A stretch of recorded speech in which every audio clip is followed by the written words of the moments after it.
Ta-da! Bucket! Yes, that's very interesting. Isn't it the greatest thing you've ever seen? So yes. Well, I mean, it is just a bucket. Get him out of here! Greetings everyone, this is Danny Pang, and today I'm going to be reacting to one of my favorite animators, the Oversimplified, of his videos on the War of the Bucket. Now, I don't know much about this war, but is it about a very important bucket that people go to war for it? Let's find out. Hey, you! Me? Yeah, you. New merch available now, including a supremely uncool t-shirt and a glorious new character pin. Link in the description down below. Alright folks, gather round. I've got some good news and some bad news. Did you say good news and glad news? No, I said good news and bad news. Very Who bad would say glad news? Come on. news. Word on the street is there's going to be a horrible plague coming in from Central Asia in the next couple decades that'll wipe out half of Europe. What's the good news? Do you have a cure? Please say you have a cure. No. Even better. The good news is we've got a new bucket for this city well. Yeah, that's much better than a cure for a deadly plague. War of the Bucket. To understand the War of the Bucket, we first need to talk about this guy. He's the man with the plan, the host with the most. He's holy, lowly, he eats ravioli, with the white cassock, matching pellegrina, and the most tasteful of fringed fascias. Come on, y'all know who I'm talking about. It's the Pope, the head of the largest religious organization in the world. Anyone have a spare head? Oh dear. But what if I told you he wasn't always the big bad boy powerhouse he's often thought as today? That's right. Throughout history, the papacy often found itself forced to wrestle against adversity and opposition to retain its authority. The earliest popes, for example, suffered under the brutal persecution of the Roman Empire, and many ended up martyred, such as Pope Clement I, who was ostensibly thrown into the sea with an anchor around his neck. On the bright side, however, he's now the patron saint of fishermen. After persecution finally ended, the Pope still found himself being heavily controlled by secular kings and nobility. For over 2 centuries, the Byzantine emperor basically decided who could become Pope. Then came a real low point, during what has been called the Dark Age, a period where noblewomen controlled the Pope through, how should I put this? Feminine charm. It was around here that one infamous Pope, John XII, took office. This bad boy would hold, how should I put this? Naughty no-clothes parties in the Lateran Palace. And apparently, this would even happen. Come on, Zeus. Give me a 6. Did I say Zeus? I meant Thor. Ra, the Egyptian sun god? Come on. Dang it, who is it we worship? Perhaps you should read this, Your Holiness. In the beginning, God created the heavens and the earth? Wow, this is wild. Pope John XII eventually died exactly how he lived, caught in the act by an irate husband who picked the Pope up and chucked him out the window.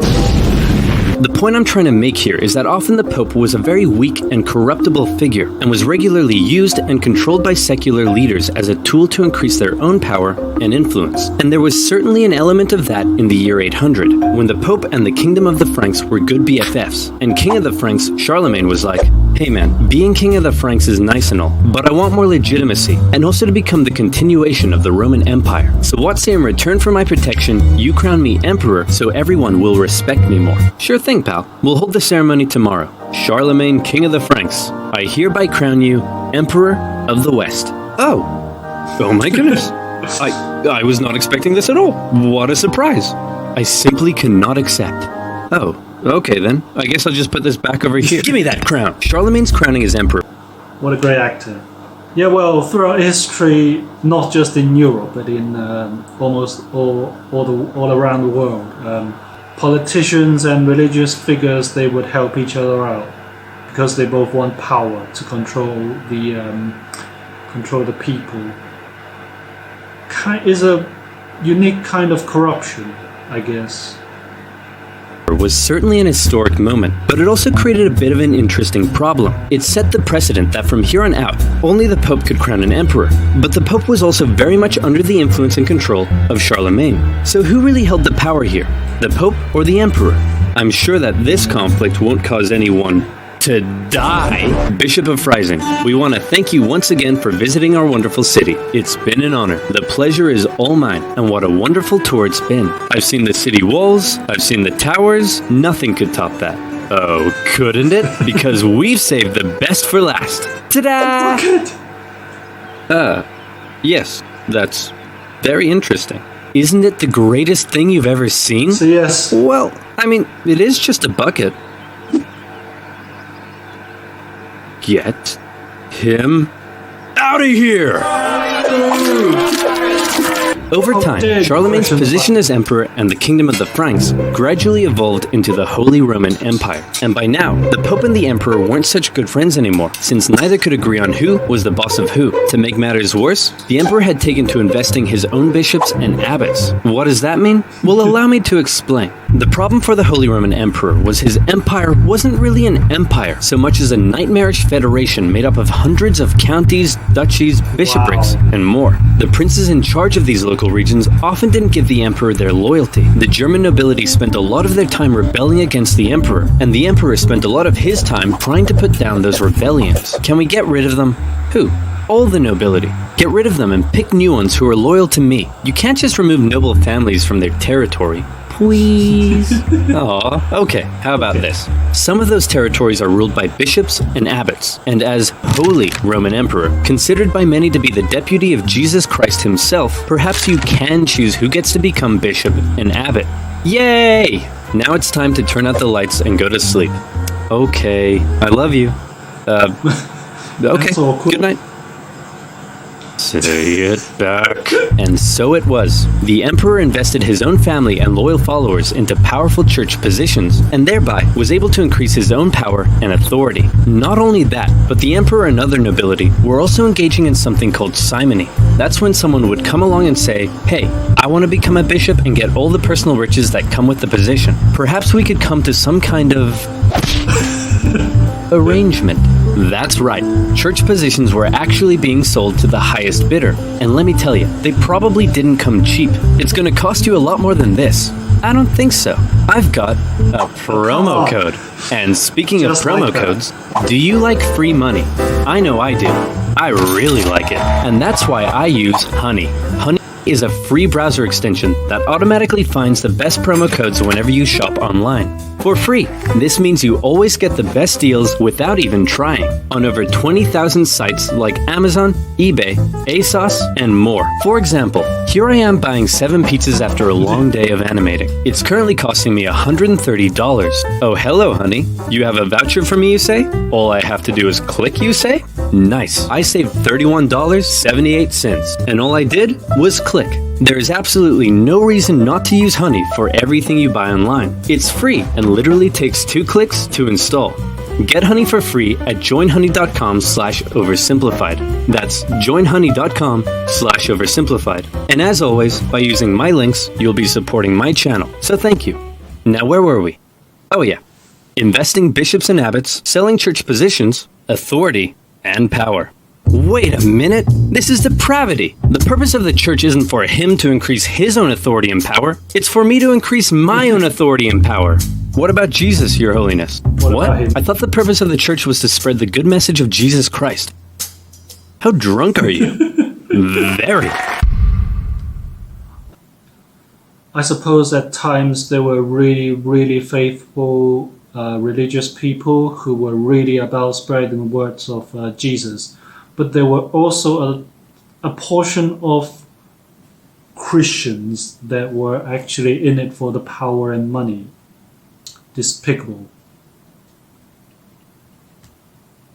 All right, the results for the election of Chief Magistrate are in.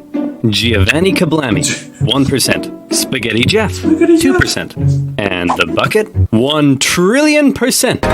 Around the year 1050, a series of reformist popes came along, and they said enough was enough. They wanted to stop the emperor from abusing the church and investing his own church officials. How are you going to stop me so long as I have control over who becomes pope? Remember the circular power division? If you try to stop me, I'll just depose you and pick someone else. Oh no, I've contracted tuberculosis. And just like that, the emperor was dead. his 6-year-old son, Henry IV, took over. And as we all know, child emperors equal opportunity. The church had an opening to take back control of the papacy. Hey man, I hope you don't mind, but we're changing the rules so that only the church cardinals can elect the pope, and you no longer have any say in the matter. You know, if that's cool with you. I peed my pants. Okay, great talk. Then, with the position of the Pope a little more secure, he held a big meeting where he drew up a big list of all the reforms and new powers he was giving himself. And it included some pretty gnarly stuff. Okay, first, I have the power to depose emperors. Everyone cool with that? Yeah? Let's see. Only I can depose or reinstate bishops. Yeah? Alright, no one can judge me. All princes shall only kiss my feet. Only my name shall be spoken in the churches. My name is the only name in the world. Okay, I think you're done. These were all some pretty radical powers the Pope was giving himself, and with these reforms, the Pope was basically telling the Emperor, you no longer have the right to choose your own bishops and abbots. Only I can do that. When the Emperor, now a full-grown man, heard the news, he was furious. What? This is madness! Who does this guy think he is? I'm the Emperor, for goodness sake! He can't tell me what to do! I'll invest my own bishops and abbots if I want to, and this rapscallion can go right to heck! I peed my pants again! The whole conflict escalated when Henry IV went to the Pope and said, hey, guess what, sucker? You're deposed. Oh. Wait a minute! I'm the Pope! You can't depose me! You're deposed! Oh. Wait a minute! I'm the Emperor! You can't depose me! You're deposed! Oh.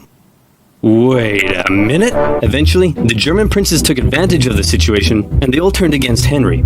Henry was forced to apologize to the Pope, and the whole thing ended there. Except it didn't. The whole conflict, known today as the investiture controversy, would continue on for centuries as popes and emperors engaged in a power struggle over the emperor choosing his own church officials. The overall result of this conflict is very intricate and full of complexities, but in general, the Pope was able to increase his authority. Great news, Your Holiness. Your influence is on the rise throughout civilized Europe, except for this one city in northern Italy. Really? What's going on there? As for the emperor, he found his realm thrown into further chaos and civil war, as the local princes continued to increase their own power and independence. This was most notably the case in northern Italy. Separated from the rest of the Holy Roman Empire by the Alps, the emperor's influence and control over Italy had often been questionable. In the current chaos, these Italian city-states began operating almost entirely independently. Their practical independence This is even worse than the Romance of the Three Kingdoms. Was further solidified when Emperor Frederick Barbarossa came down in 1176 to try to reassert his control. The cities formed an alliance, and with the Pope's support, they kicked the emperor right back to Germany. Why is the symbol of these alliance princes the flag of England? Hooray, said the Italian city-states. We did it! We're the best of friends. And then they Red Cross of England.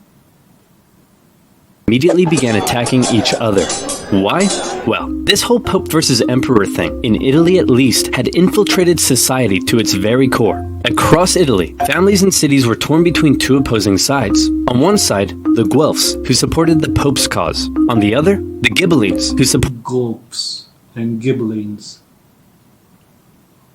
the emperor. These two sides struggled for control as Guelph cities battled against Ghibelline ones. As usual, personal interest played a pretty big role, as pro-Pope Guelph cities tended to be rich mercantile ones who didn't like the emperor's taxes. Emperors supporting Ghibellines, on the other hand, were often agricultural, where the expanding papal states were a larger threat. These cities would sometimes even switch sides depending who was in charge and their ever-changing personal interests. In some cities, brutal fighting broke out in the streets as opposing families fought for control. At times, the conflict became so tribal that the differences between the two sides were just downright. See in the lower right corner, this woman is punishing this man severely. Silly, my love. I can't bear it. We must be together. But how can we? My Ghibelline family wears feathers on the left side of their caps, and your Guelph family wears them on the right. My Ghibelline family cuts fruit straight down, and your Guelph family cuts fruit crosswise. These are arbitrary differences. We shouldn't let them tear us apart. We can be together no matter what our families think. Wonderful news. Let's make a toast to our love. I'll drink from my Ghibelline smooth goblet, and I shall drink from my Guelph chaste goblet. Get out of my sight, you dirty Pope-loving wench. Two city-states in particular that got caught in a long-standing rivalry was the Emperor supporting Modena and the Pope supporting Bucket. Modena and Bologna. Bologna is the bucket city. Loving Bologna. These two cities had bad blood between them, as they had already fought against each other on a number of occasions. In 1249, the two sides took part in the Battle of Fasolta, after which the victorious Bolognese launched a live donkey into Modena to humiliate them. For decades after that, the two sides would occasionally take little day trips into each other's territory and mess things about a bit. In the fateful year of 1325, the Bolognese went on one such trip and laid waste to some farmlands. The ruler of Modena, Passerino de Bonacolsi, was having none of it. The Bolognese had two major forts protecting their city in the southwest, so Passerino, in retaliation, decided to take an army down and lay siege to one of them. Hey, you dirty Bolognese jerks! You think you can raid our farmlands? Come out here and face me like a man! Hey man, what's up? I've just come out to let you know that there's no need to siege us because— Whoa! Hey man, chill out! I'm trying to tell you— Whoa! Stop doing that! I'm trying to tell you I'm actually secretly sympathetic to the imperial cause and I want to willingly hand the fort over to you. Oh, cool. Okay. Dude, what was that for? For betraying your people. And this is for joining mine. Mwah. The Bolognese were pretty unhappy to lose one of their main defensive forts, but to make matters worse, then this happened. Hey, wait a minute. Where's the bucket? Oh no, it's gone. Those Modenese must have taken it. We'll make them pay. This is unacceptable. They may take our lives. They may take our fort, but they will never take our bucket. Oh wait, here it is. I found it, guys. It's right here. Phew. Could you imagine if we started a war over that? That would have been really stupid, and there'd probably be a billion videos about it on YouTube one day. Thank goodness it never actually happened. That's right. The famous story you may know about the War of the Bucket, that the war started because Modena stole Bologna's bucket, doesn't actually seem to be quite right. I was surprised to find that the bucket was likely not actually stolen at the start of the war. And at this point, I want to thank and give a big shout out to fellow history YouTuber M Laser. He's the His recommended channels were all of his videos. Stolen at the start of the war. And at this point, I want to all of his videos of World War II. I like that. thank and give a big shout out to fellow history YouTuber M Laser. He's the one guy I found who actually translated a fantastic original Italian source, and then kindly allowed me to use his work in my own research. He does really well researched and in-depth videos, and definitely deserves way more subscribers, so please head on over and check him out. The real reason Bologna seems to have declared war on Modena is simply that they both hated each other, supported opposing factions, the Pope had called on Guelph cities to attack Passerino, and Bologna wanted its fort back. And they were gonna get it back. Bologna had a large force, much larger than what Modena could. Wow, that is quite a difference. Better equipped and more experienced. Ooh, okay. Muster up. So they felt pretty confident. They sent half their force to lay siege and take back the fort, and the other half took defensive positions to prevent the Modenese from crossing the river. The smaller Modenese force were struggling to find a place to cross, so one night they were like, "Hey guys, look out, we're attacking way up here in the north, better move your troops." Oh, would you look at that? That was easy. And just like that, the Modenese were across the river. The Bolognese were probably expecting the Modenese to come and break their siege, but instead, the Modenese went for the second fort at Zappolino. Bologna couldn't afford to lose both of its defensive forts, so the entire Bolognese force moved to take defensive positions at Zappolino. When the Modenese arrived, it was already late in the day, and there were about 2 hours of sunlight left. In most medieval battles, at this point, both sides would set up a camp, rest for the night, and prepare for battle the next day. But the outnumbered Modenese decided the only way to win was to deal a quick, decisive blow while the Bolognese were still unorganized and unprepared. And that's exactly what they did. They charged at the Bolognese line, and the two sides engaged in fierce combat. Then the sneaky Modenese pulled what must be the most predictable, yet somehow consistently surprising move in medieval warfare. They sent the cavalry around the side and hit them from behind. Bing bang bong. The Bolognese went on the run. With casualties in the thousands, Modena had won, and the Modenese cavalry chased the Bolognese cavalry all the way back to the city. After Modena's victory, they went on a tour of the Bolognese countryside, burning some stuff down along the way. When they reached the city itself, instead of laying siege, they set up a camp and basically held a massive party for 3 days. The defeated Bolognese could only sit back and watch. As the Modenese force began packing up and getting ready to leave, they noticed something. Oh my gosh. Hey, check this out. No way. Are you kidding me? They're still using traditional wells.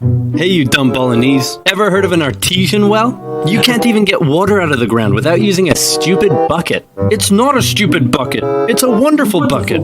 Yeah, whatever, bucket boy. We're taking this with us. So Modena stole Bologna's... Why was the bucket placed outside of their city walls? Shouldn't it be inside their city walls, framed and being worshipped? bucket and put it up on display in their cathedral, eventually moving it to the city hall, where it remains on display to this day. The two cities came to a peace settlement a few months later. Bologna would have to pay heavy war reparations, and in exchange, Modena would return all conquered territories. Modena kept the bucket, despite being one of the bloodiest battles in medieval Italian history.